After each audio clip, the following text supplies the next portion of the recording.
I bought Edelkrone slider several years ago. Always loved the build quality, the flexibility and modular upgradability. The main reason for choosing this Plus model was the payload. With my A7R2 I mostly do run and gun shoots and mostly for YouTube or family videos. When it comes to commercial work I always use my big camera which I'm shooting with now, and apparently I need tools that can handle it. Slider is quite a straightforward tool.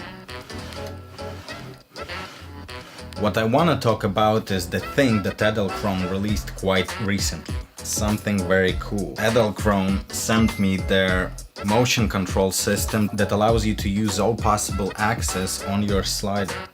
They have two versions and I asked for Plus Pro version because it can handle my FS7 camera. This is quite amazing. We do a lot of product commercials and the tools like that helps a ton, because you can program the same movement to repeat again and again, and then compose several shots on top of each other, like I did in one of my latest videos where I wanted to shoot significant period of time passing in a single movement without making a time-lapse. Time-lapses of course are not the problem for the system. I myself am not a massive fan of time-lapses, so I'm not doing them often. So modularity means that you don't have to break a bank in order to get started. As I mentioned, I started with a slider, then I bought a modder, and now I've been sent all other super useful modules for it.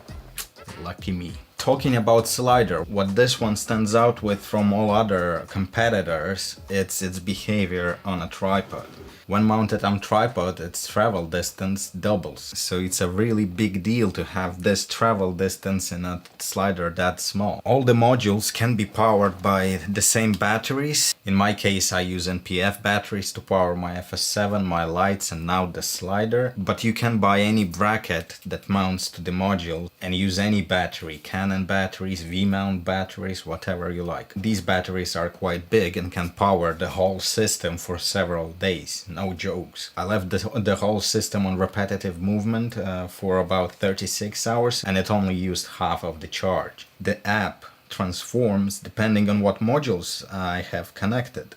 I have one interface when working with the slider on its own and another interface when working with the slider and the head. The head is very easy to operate too. I just grab the camera and point it where I want. Then I click record position A, slide and point it to another direction, record the position B and press play. Simple as that. I can tap my two positions with two fingers and set the motion to loop. Very handy for interviews or some simple effects. Another two very appealing modules are these. This is the focus module and this is the laser module. Let's add them both to our setup and see what they're doing. Laser module allows you to have multiple targets and track them independently from your slide. So while your slider is going from A to B position, you can manually choose which targets to follow or shuffle between them. Focus module is handy. With lenses like my old Zine, you can set up focus quite precisely and your targets will be always in focus. I haven't spent too much time with these new tools yet and I'm looking forward to use them in more VFX oriented scenarios. I have, however, started this shot specifically to showcase the benefit of such system for me as a VFX artist.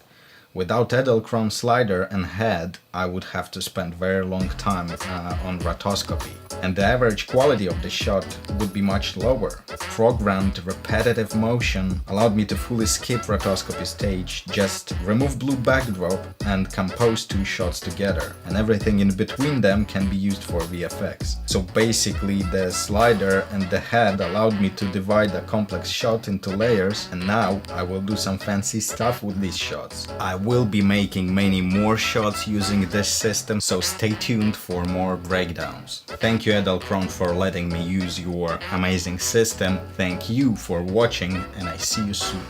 Peace!